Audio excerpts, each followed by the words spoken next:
Hello everyone, welcome to Nayra study. आप सब कैसे हैं? आई होप कि आप सभी अच्छे होंगे और अपनी स्टडी को कंटिन्यू कर रहे होंगे।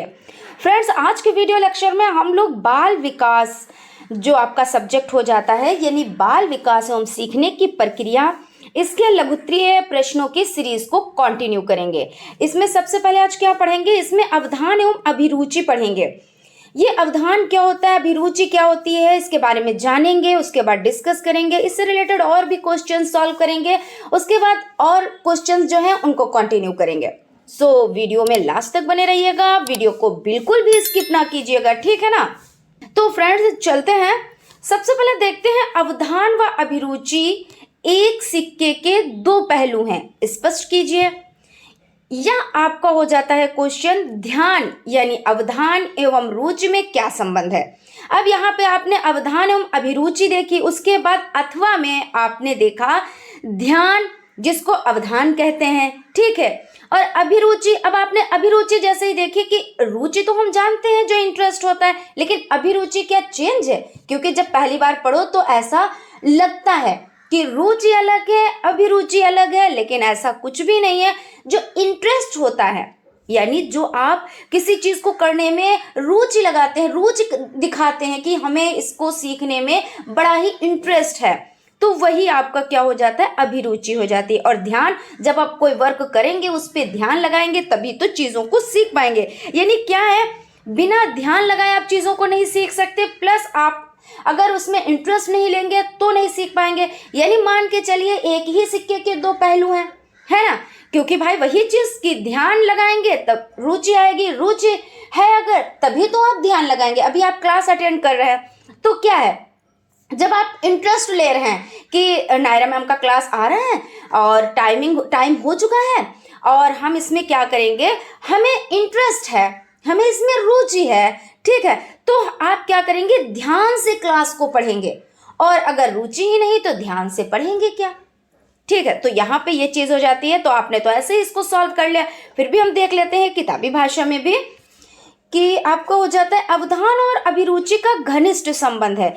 जिन वस्तुओं से हमारी रुचि होती है, यानी जिन वस्तुओं में हमारी रुचि होती है ना, जिस चीज में हमारी रुचि होती है, अवधान उसी में केंद्रित होता है, यानी ध्यान हमारा उसी में केंद्रित होता है। अभिरुचि एक मानसिक संरचना है और अवधान एक मानसिक क्रिया है, ठीक है। इन दोनों के संबंध में मनोवैज्ञानिकों ने निम्नांकित विचार प्रस्तुत किए हैं। अवधान अभिरुचि पर आधारित है, यानी ध्यान क्या है, जो रुचि है यानी अभिरुचि है उस पे आधारित है। और अभिरुचि किस पे आधारित है, अवधान पर आधारित है, ठीक है। और अभिरुचि और अवधान एक सिक्के के दो पहलू हैं, यानी आप ऐसे कह सकते हो कि ना तो अवधान के बिना अभिरुचि आ सकती, ना अभिरुचि के बिना अवधान, यानी दोनों क्या है, एक सिक्के के दो पहलू हो जाते हैं। तो यहाँ तक आप लोगों के समझ में आ गया होगा। फ्रेंड्स, अगर आप चैनल पर नए हैं और चैनल पर अभी आए हैं यानी अभी विजिट किया है तो सब्सक्राइब ज़रूर कर लीजिएगा, क्योंकि क्या होता है, सब्सक्राइब करने से आपके पास नोटिफिकेशन पहुंच जाता है और आप क्लास अटेंड कर पाते हैं। उसके बाद क्वेश्चन है, स्मृति को परिभाषित कीजिए। अब स्मृति क्या होता है तो देख लेते हैं। स्मृति एक सामान्य पद है जिसमें भूतकाल की अनुभूति एकत्रित रहती है।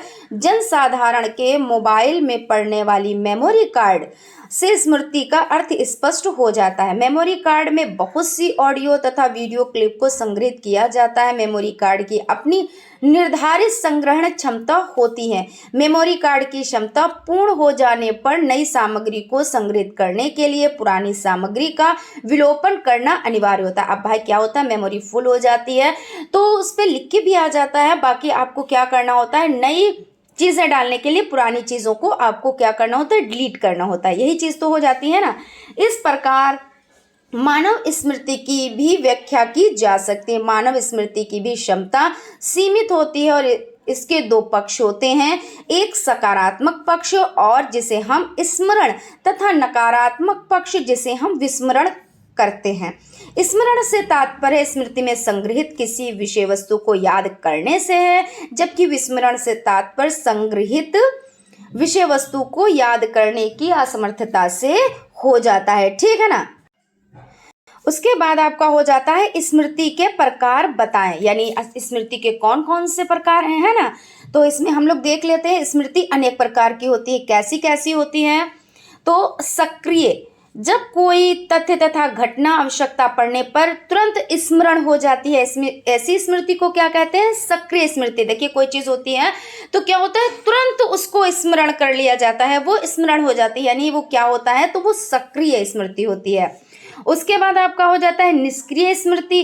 तो कुछ बातें बिना किसी प्रयत्न के ही स्मृति में बनी रहती हैं, मतलब हमने कोई कोशिश भी नहीं की, कुछ हमने कोई प्रैक्टिस और कुछ नहीं किया, लेकिन वो क्या है, कुछ बातें बिना प्रयत्न के क्या होता है, स्मृति में बनी रहती है, इसे निष्क्रिय स्मृति कहते हैं। ठीक है, इस तरह से आपका हो जाता है। उसके बाद आपका हो जाता है तात्कालिक स्मृति। किसी तथ्य को याद करने के पश्चात तुरंत याद हो जाना और उसे तुरंत दोहरा देना, है ना, तात्कालिक स्मृति होती है।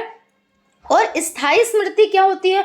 कुछ तथ्य जो एक बार स्मृति के अंग बन जाते हैं और कभी भुलाए नहीं जाते, क्योंकि कभी चीजें क्या होती हैं, कुछ चीजें ऐसी होती हैं जो माइंड में सेट हो जाती हैं और वो कभी भी नहीं भूली जाती हैं, तो वो क्या होती हैं, वो स्थायी स्मृति कहलाती हैं। ये स्थायी स्मृति के अंग बन जाते हैं। व्यक्तिगत स्मृति, तो भूतकालीन व्यक्तिगत अनुभवों के आधार पर जो स्मृति बनती है उसे व्यक्तिगत स्मृति कहते हैं। ऐसा होता नहीं है कि क्या कह रहे हैं, भूतकालीन व्यक्तिगत अनुभवों के आधार पर, जो पास्ट में हो चुका है उसके आधार पर, यानी उसके अनुभवों पर जो स्मृति बनती है उसे क्या कहते हैं, तो व्यक्तिगत स्मृति कहते हैं। तो यहाँ तक आपका क्लियर हो गया? कोई दिक्कत, कोई परेशानी तो यहाँ तक तो नहीं होनी चाहिए।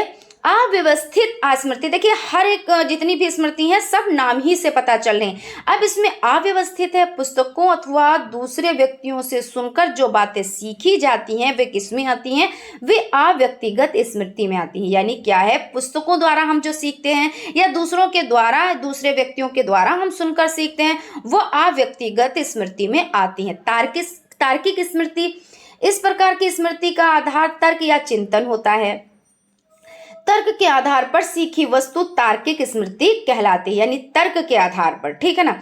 यांत्रिक स्मृति, कुछ कार्य स्वतः होते रहते हैं, वे हमारी आदत के अंग बन जाते हैं, इसी कारण उनको आदत जन स्मृति भी कहते हैं। व्यक्तिगत, तबला बजाते बजाते गाता भी चलता है, यांत्रिक स्मृति इस तरह।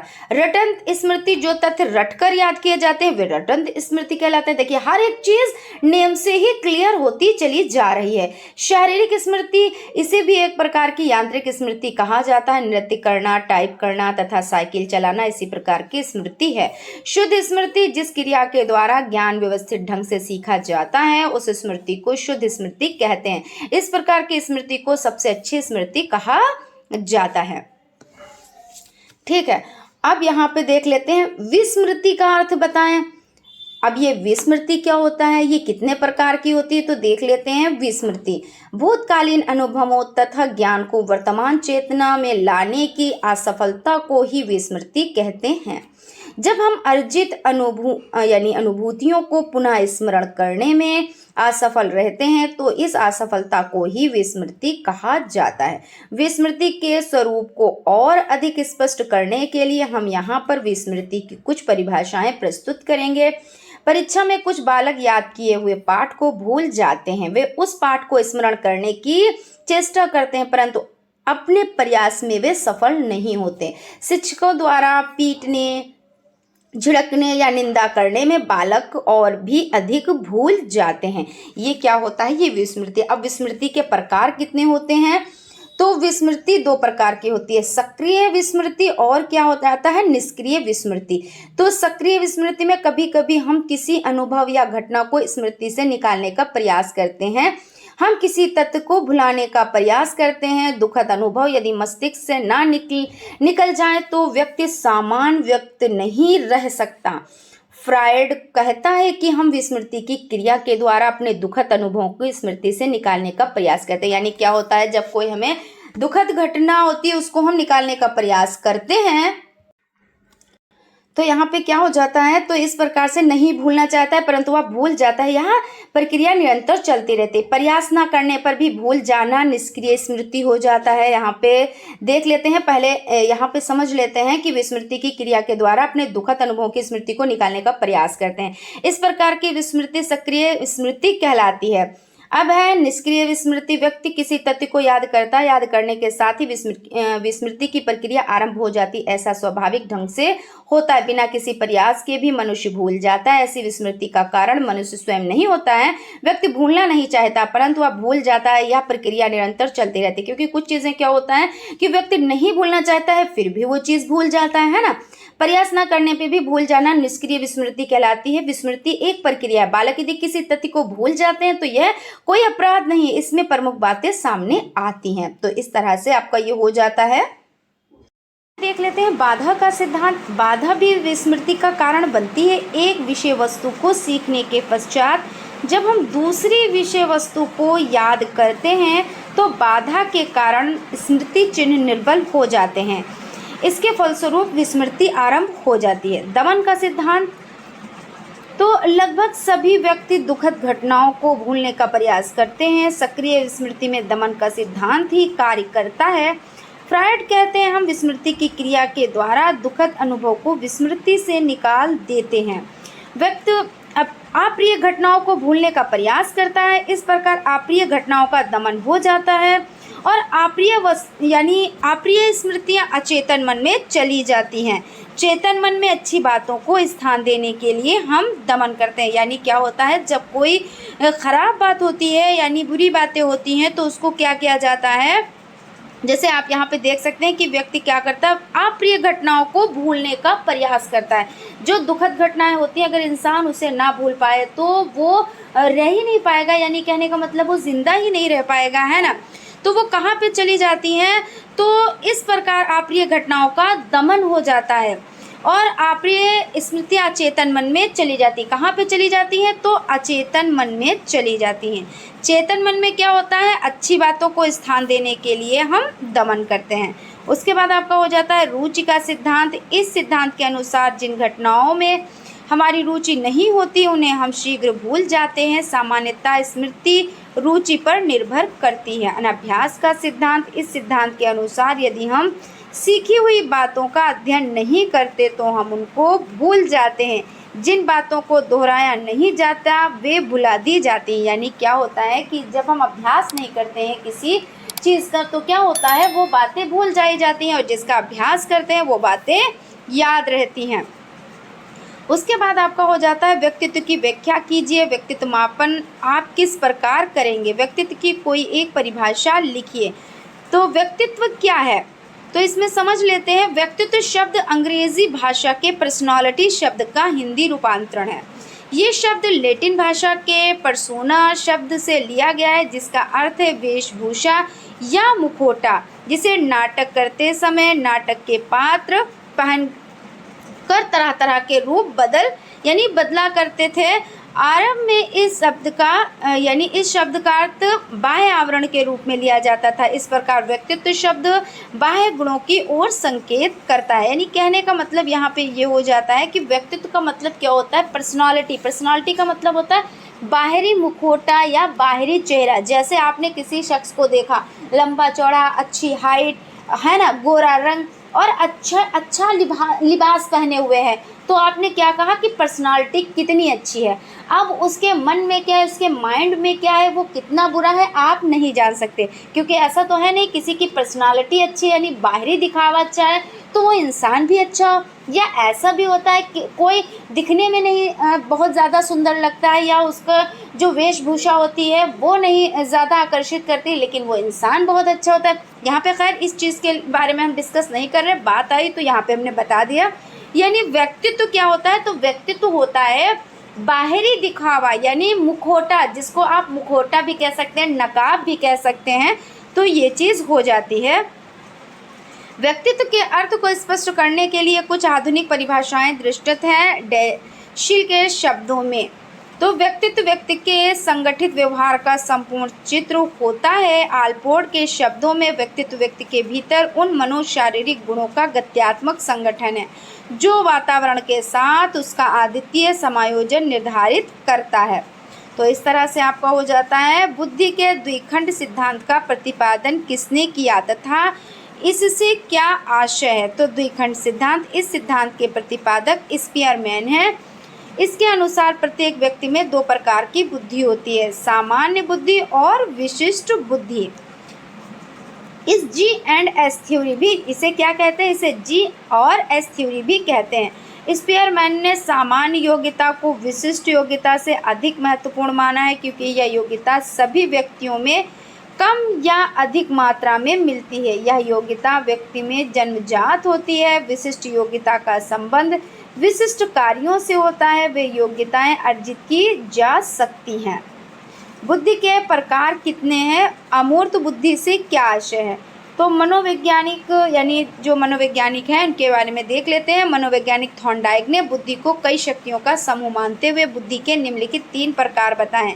अमूर्त बुद्धि, सामाजिक बुद्धि, गामक या यांत्रिक बुद्धि। तो इसमें देख लेते हैं अमूर्त बुद्धि। अमूर्त बुद्धि ज्ञानोपार्जन के प्रति रुझान, पढ़ने लिखने से संबंधित पुस्तकीय ज्ञान प्राप्त करने में, शब्दों का प्रतीकों के रूप में उपस्थित समस्याओं को हल करने में प्रकट होती है, जैसे गणित के सूत्रों को हल करने में, दर्शन एवं तर्क शास्त्र के विषय को समझने में, साहित्यिक रचनाओं की सौंदर्यानुभूति में यही बुद्धि कार्य करती है। उसके बाद आपका हो जाता है व्यक्तित्व मापन की कौन कौन सी विधियाँ हैं, किसी एक विधि का वर्णन कीजिए। तो व्यक्तित्व के मापन के लिए अनेक विधियों और परीक्षणों का प्रयोग किया जाता है। इसमें से कुछ प्रमुख विधियां निम्नलिखित हैं। व्यक्तित्व परीक्षण, आत्मनिष्ठ विधि, वस्तुनिष्ठ विधि और प्रक्षेपी विधि हो जाती है। तो इसमें देख लेते हैं जीवन इतिहास विधि, प्रश्नावली विधि, साक्षात्कार विधि, आत्मकथा लेखन विधि। और वस्तुनिष्ठ विधि में क्या क्या हो जाता है? तो नियंत्रित निरीक्षण विधि हो जाती है, मापन रेखा विधि हो जाती है, समाज मिति विधि हो जाती है और शारीरिक परीक्षण विधि हो जाती है। उसके बाद प्रक्षेपी विधि में हो जाता है प्रासंगिक अंतर्बोध परीक्षण, बार संप्रतीय परीक्षण, रोशार्क स्याही धब्बा परीक्षण, कहानी पूर्ति परीक्षण। उसके बाद इसमें देख लेते हैं आत्मनिष्ठ विधियां, इसके बारे में समझ लेते हैं। इस विधि में व्यक्तित्व जांच स्वयं परीक्षक द्वारा की जाती है। व्यक्तित्व परीक्षक की प्रमुख आत्मनिष्ठ विधियां निम्नांकित हैं। जीवन इतिहास विधि, इस विधि में व्यक्ति से संबंधित उसके शारीरिक स्वास्थ्य, शारीरिक विशेषताएं, सामाजिक संबंध एवं उसके परिवार के इतिहास का अध्ययन करके सूचनाएं एकत्रित की जाती हैं। इस विधि में अध्ययनकर्ता द्वारा विभिन्न स्रोतों से जैसे माता पिता, सगे संबंधी, मित्र, पड़ोसी एवं चिकित्सक की सहायता से सूचनार्थ प्राप्त कर व्यक्तित्व का मापन किया जाता है। इस विधि का प्रयोग प्रायः मनोवैज्ञानिक रोगों के उपचार हेतु किया जाता है। अब प्रश्नावली विधि देख लेते हैं। तो इसमें आपका हो जाता है, इस विधि में कागज पर छपे हुए कथनों या प्रश्नों की सूची होती है जिनके उत्तर हाँ या नहीं अथवा लिखकर देने पड़ते हैं। इन प्रश्नों के उत्तरों की सहायता से व्यक्तित्व मापन किया जाता है। इस विधि का सबसे अधिक प्रयोग सरकारी नौकरियों के चुनाव में किया जाता है। साक्षात्कार विधि, इस विधि में परीक्षक परीक्षार्थी से कुछ प्रश्नों द्वारा आवश्यक सूचनाएं प्राप्त करता है जो कि व्यक्ति के व्यक्तित्व संबंधी विशेषताओं को समझने में सहायक होती है। इस विधि का सबसे अधिक प्रयोग सरकारी नौकरियों के चुनाव में किया जाता है। अब देख लेते हैं आत्मकथा लेखन। इस विधि में परीक्षक परीक्षार्थियों को व्यक्तित्व से संबंधित एक शीर्षक देता है। तो आज यहीं तक। आई होप आप लोगों को सेशन अच्छा लगा होगा और अगर सेशन अच्छा लगा है तो लाइक ज़रूर कीजिएगा और अगर अभी तक आप लोगों ने चैनल को सब्सक्राइब नहीं किया है तो प्लीज़ सब्सक्राइब कर लीजिएगा और बेल आइकन को भी ज़रूर प्रेस कर लीजिएगा जिससे कोई भी नोटिफिकेशन हो वो आप तक पहुंच सके। Thank you.